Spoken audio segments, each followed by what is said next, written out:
Coming up tonight, negotiations and investments top priorities. This as a Bahamian delegation set to attend the world's largest annual climate summit in Dubai. Plus, could the Grand Bahama Port Authority see a new slate of leaders?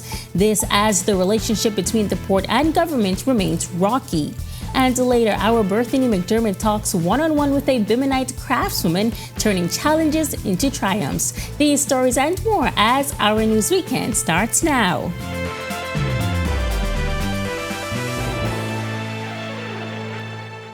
This is Our News Weekend. Thank you so much for tuning in. I'm Megan Shepard. The country's fight against climate change continues as a delegation is set to travel to Dubai for the world's largest annual climate summit to raise awareness about the country's plight and tap into potential investments. Our Joshua Williams reports.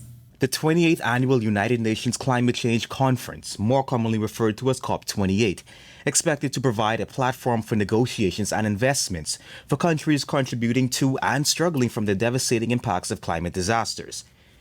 The Bahamas' own reckoning with the fallout has made it a top priority for the Davis administration. And when it comes to negotiations, the Prime Minister's advisor on climate change and environmental matters, Dr. Rochelle Newbold, says there are three potential outlooks, specifically the Lost and Damaged Fund.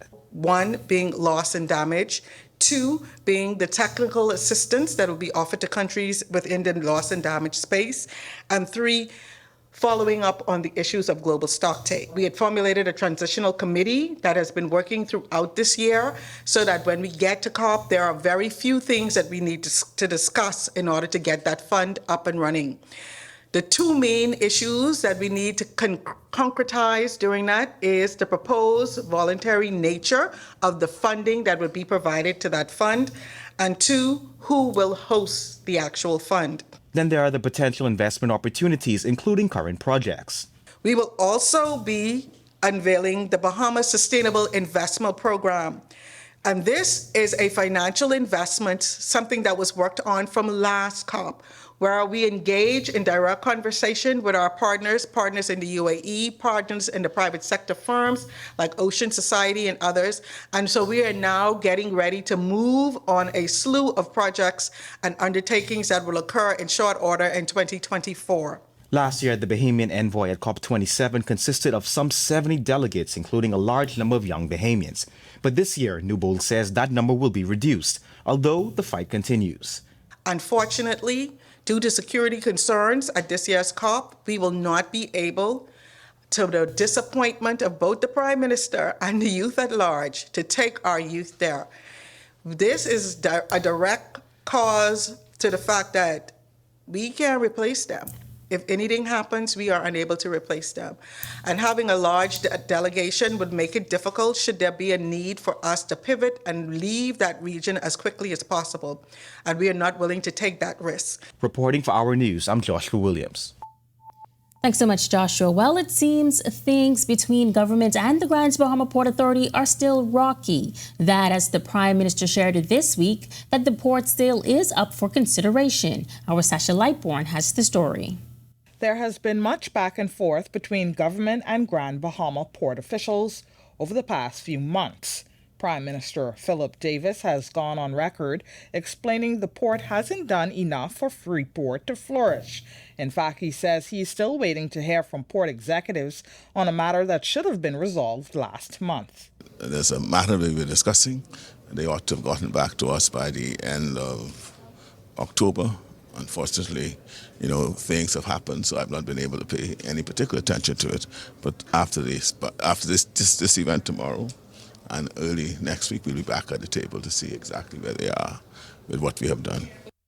As for questions about the port potentially being sold and whether it's something being considered, the Prime Minister answered this way. If it's going to be sold, it requires government's approval. And we'll approve any arrangement for the sale of the Port Authority once it's going to align with the benefits that we identify that could be had by the Grand Bahamians and the Bahamas in particular. The government itself is willing to step to the plate to acquire the port. And we have made that known to the families as well. And despite what happens, Prime Minister Davis says he remains committed to taking the island back to its glory days. I've always had this great optimism about Grand Bahama and the potential that it has. When I lived here between 74 to 1980, the magic was here, even though the full potential was only a promise. But that promise gave hope to the residents in this community. And so the 1.5 billion that's in here, it's real. And again, PLP. Reporting for our news, I'm Sasha Lightbourne. The Bahamas Hotel Catering and Allied Workers Union now has its sights set on securing agreements for workers in other companies. The focus comes after the historic signing of an industrial agreement between the union and KFC operators Restaurants Bahamas Limited. Union President Darren Woods. We now turn our attention to the Great Cliff Hotel, which we are presently in negotiations right now, and we hope to conclude those negotiations in the next few days. We also have the harbor side, which we believe that we will be able to practically conclude that in the coming days also. But what is paramount, we were just able to finalize the Bayview, the Best Western Resort. Their finalization was on Friday, so it is now being prepared to be vetted. And of course, it has to be ratified by the membership. And last but no means the least, the major agreement with the BHA that covers all of the hotels. We are at the last stage of the vetting process where the attorneys are viewing the document. Wood says the union is aiming to conclude those agreements by year's end. He talked about the potential impact on thousands of workers. What this would do for us is put our people back into a position where their rights and they're protected and they have some emoluments coming out of these industrial agreements, which again have been unorthodox. And again, we send our thanks to our membership for the extreme patience that they've exhibited over these years. And we believe that although it has been long, we believe it will be beneficial to each and every one of them from the areas in which we represent. The progressive Young Liberals touting the recent nomination and subsequent West Grand Bahama and Bimini by-election win by the PLP's Kingsley Smith Jr. as a testament to the party's push for youth in leadership. During the party's recent convention, PYL chairman Jordan Clark lobbied for more chances for young Bahamians to run for seats in Parliament and other parts of government. In fact, the PLP's youth arm played a significant role in the campaign for Smith's election and spoke with Our News about the various branches that were on the ground. We actually had some of them as captains during this campaign, so they played their part. They were working on the ground, and while they were in the polls, PYL New Providence was able to walk around the island. We were able to assist in every way we could. Meanwhile, PYL Bimini branch chairman Jaquan Brennan says the win signifies that former area representative, the late Obie Wilchcombe's legacy will carry on, and that Smith's win bodes well for young people. It's definitely a boost for PYL. I think that this was one of the first campaigns in history that there were more young persons in the forefront of the campaign day and night helping with the party. Well, lots more news coming up tonight, but first, Ian McKinsey joins us now in the Weather Center with your first look at weather. Ian. Thanks, Megan, and good evening, Bahamas. Here's a look now at your Black Saturday forecast. Currently outside our studios, we're under a few clouds, temperature 77. Winds are from the east-northeast at 12 miles per hour, but it feels like temperature of 75. Current temperatures across the country at this time: in Freeport, we have 74, 77 in Marsh Harbor, and in the capital, sets of 78 in Nicholstown, Andros, Great Harbor Key, and Governor's Harbor, Eleuthera, and 80 in Allenstown, Bimini. 79s in Kemps Bay and Arthurstown, Kidd Island.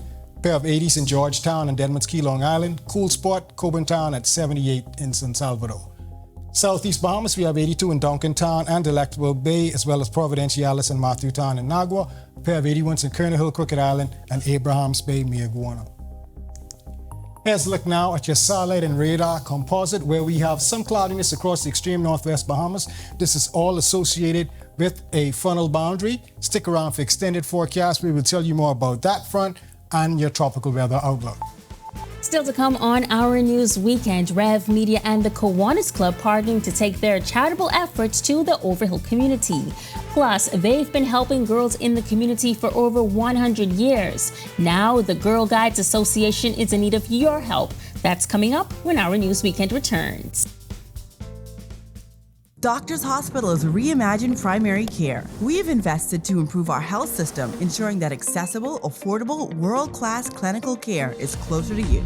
Your relationship with a primary care provider shapes the foundation of your overall health. Our new, modern primary care facilities are where critical diagnosis and true personalized treatment begin. With locations across New Providence, Grand Bahama, and Exuma, we invite you to experience the Doctors Hospital difference. Book your next appointment at clinics.doctorshos.com.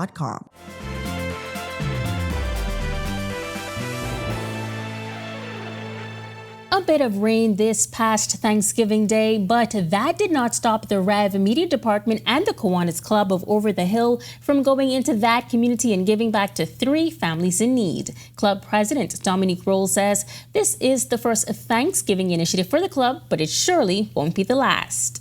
So we did our canvassing, we did a walkabout, and we identified 3 homes where members actually of the Over the Hill Club and members from the Rev Media Department donated their made personal donations towards this initiative.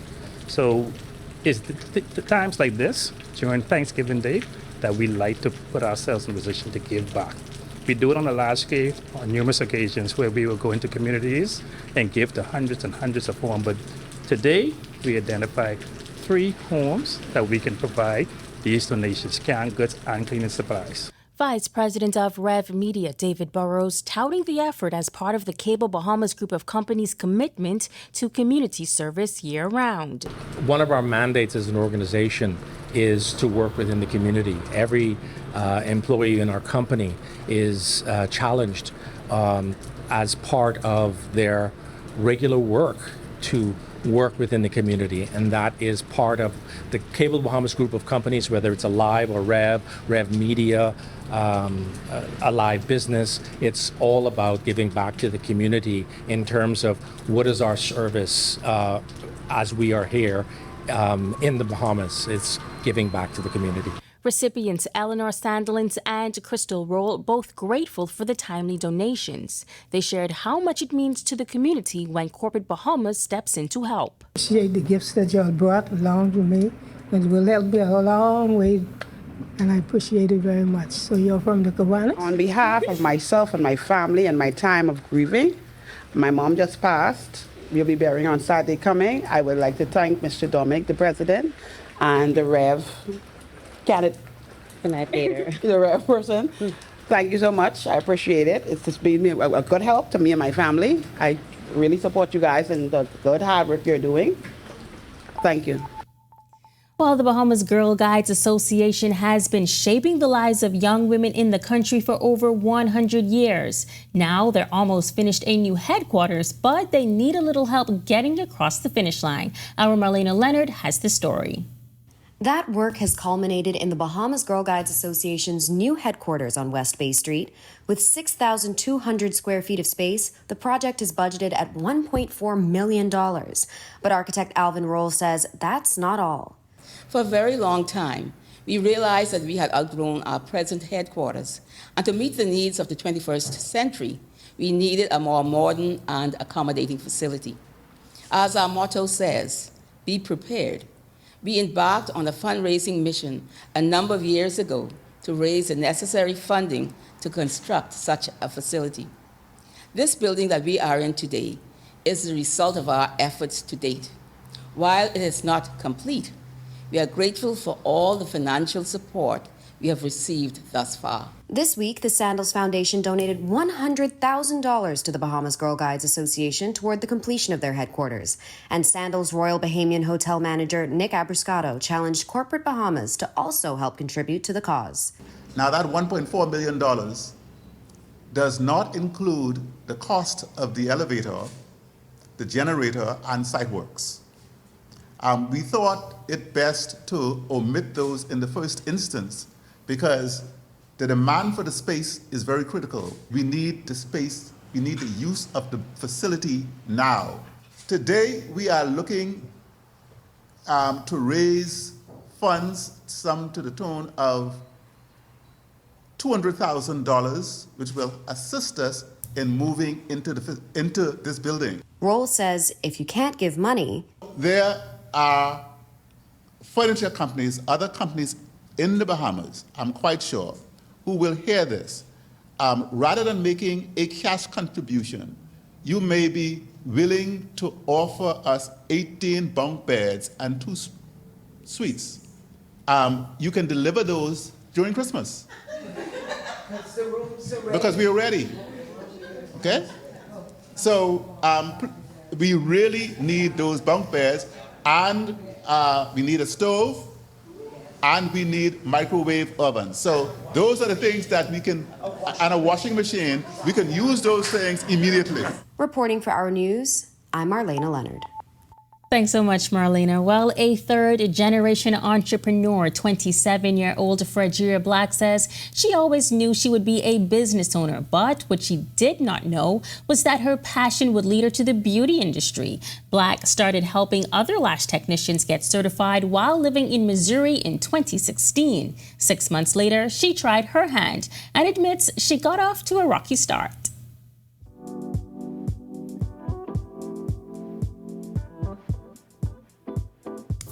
Just spending more time investing in my craft and stuff like that. I created a full-fledged career essentially out of it. I've been doing lashes for 7 years. I also do body waxing, which I've been doing for 3.5 years now.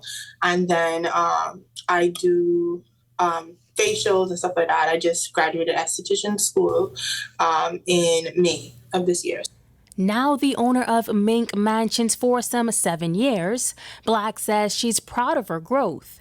In 2019, she moved back to Grand Bahama just 2 months before Hurricane Dorian ravaged the island, and that was quickly followed by the pandemic. If you ask me in these moments, I would say Dorian is the worst. Oh my God, there's no power, there's nothing, like this is gonna be horrible. And I kid you not, like people was like, I don't care if there ain't no power, you do need a flashlight, I will hold the light and you could do my lashes. So it wasn't a challenge. Not that it wasn't a challenge, it was a challenge, but the challenge essentially created more opportunities to me. Despite those challenges, Black now offers consistent services in Florida and Freeport, complemented by pop-up services in New Providence and other family islands. And with her packed schedule, Black shares her motivation to do it all. I am the biggest competitor, you probably know. I don't like to lose, so I wouldn't call it losing essentially, but just seeing things or seeing opportunities for growth in my business, like that's what motivates me. Like, okay, how can I get this done? Or knowing like what my next goal is. The entrepreneur has also created her own line of intimate products. So the Pretty Kitty Kit is an intimate skincare solution. I used to actually offer the product for the past 3 years. I handmade the product, but since going back to esthetician school, I have learned more so the science behind the ingredients that I truly did know and believe work so well. So I spent the past couple months creating the perfect formula for it, and it relaunches in a couple months. So hopefully you guys will be able to grab it soon. Here's her advice to other aspiring entrepreneurs. Really just don't be afraid to start over. Like if you try something and you don't see, I would call it quote unquote success, you know, like not being afraid to try it a different place or try it a different way. But if you have a goal, just kind of stick into that goal. On the other side of this break, our Tage Adderley has a recap of the 2023 Battle for Atlantis Championships and 242 to the world. Bahari outfits steal the show at the battle when Our News Weekend returns.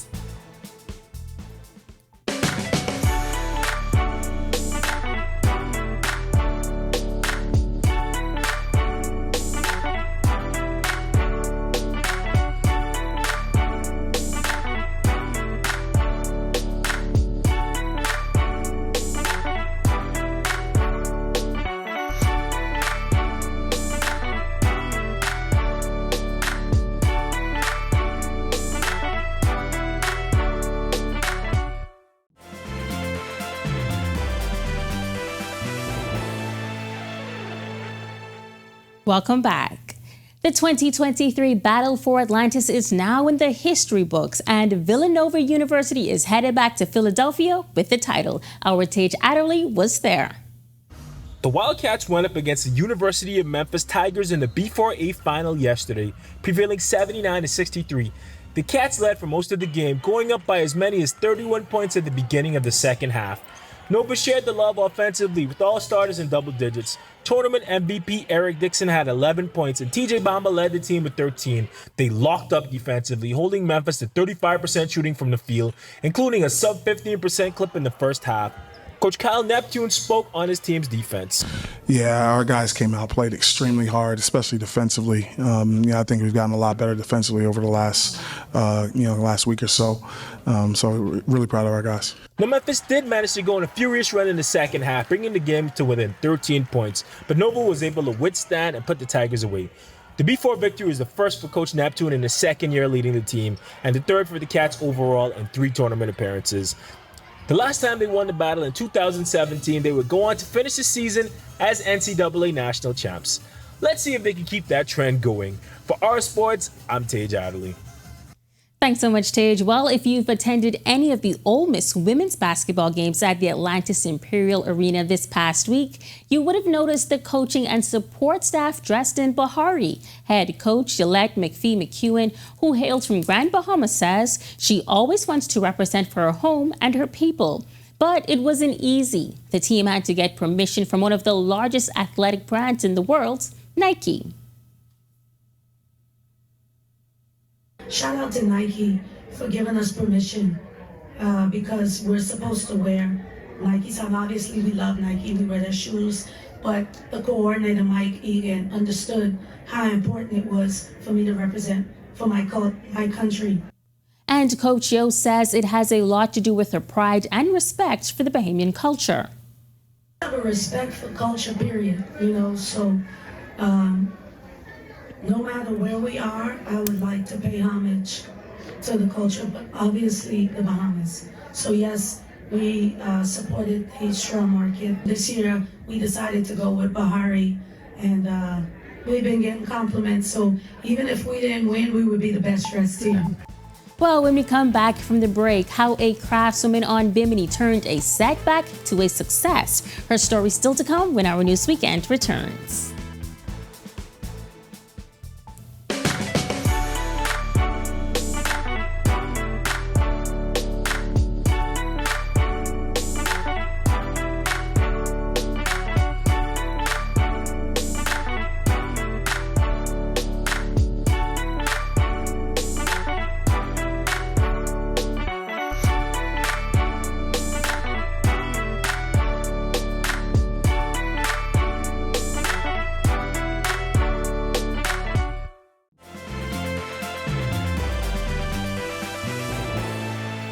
Welcome back.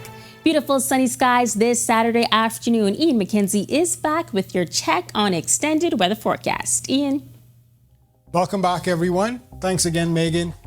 Now we're looking at our satellite and an extended outlook at this time across our area. Not much activity. We do, however, have some cloudiness associated with a weak frontal system.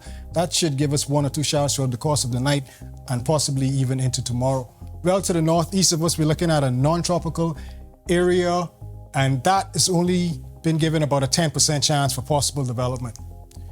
We look at the tropical tracker right now, November 25th through 26th, where it's showing a low to medium chance for possible development well to the northeast of our area across the majority of the Atlantic Basin. Quiet conditions as we wind down this long hurricane season.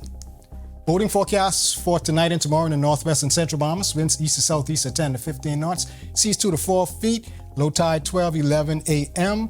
High tide at 6:35 a.m. For the southeast Bahamas, small craft caution in effect. Winds easterly 15 to 20 knots. Seas 4 to 6 feet. And also, you exercise caution for swimmers out there for possible rip currents. Here's a look now at your national forecast.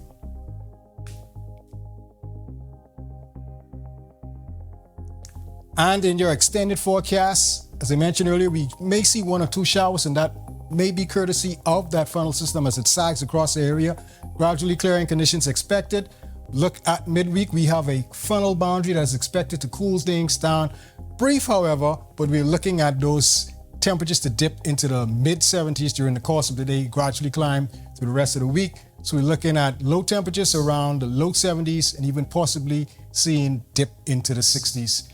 That's your forecast for this evening. Make it a great, safe, fun night, everyone. Thanks, Ian. Well, tonight we hear from a Bimini craftswoman who has managed to turn her exit from the local straw market into a success story. She told our Berthany McDermott this week about her success. Here's that report. Her exit from the Bimini straw market is seen as a blessing in disguise for Coral Bain, as she says business is booming. While driving on Bimini's Queens Highway, you may pass Bain set up under a tent on the side of the street. There you will find her selling Bahamian knickknacks like earrings, necklaces, magnets, key rings, t-shirts, and much more. Business has been perfect. I won't tell you a word of lie. When I was in the local straw market, I never made over $1,000. Never made close to that. And now I can, if it, on a good day, basically, I can make that easily. That and more. As a result, Bain says the income makes making ends meet easier. Bain says her neighbor allows her to set up shop in her yard near the main road where many pass her daily. The spot is ideal for her as many tourists staying at the nearby hotels pass daily. All day. Some do, some don't. You holler at them, hail them, say hi. Then someone say, I'll see you on the way back. Some do. 99% of them stop by. Even if they don't buy anything, see, because I yelled at them. The Bimini native has managed to turn what some may see as a stumbling block into a success story. She had this for anyone who may find themselves in a similar position. Man, you just got to keep going. If it's your passion, now make sure it's your passion. Because if it's not your passion, it's not going to work. You're not going to stick with it if that's not what you want. But if that's what you want, I think you should stick with it. Because that's what I did. Reporting for Our News, I'm Berthany McDermott. Thanks, Berthany, and thank you for joining us for our News Weekend. On behalf of the entire team, I'm Megan Shepard. Make it a safe and wonderful evening.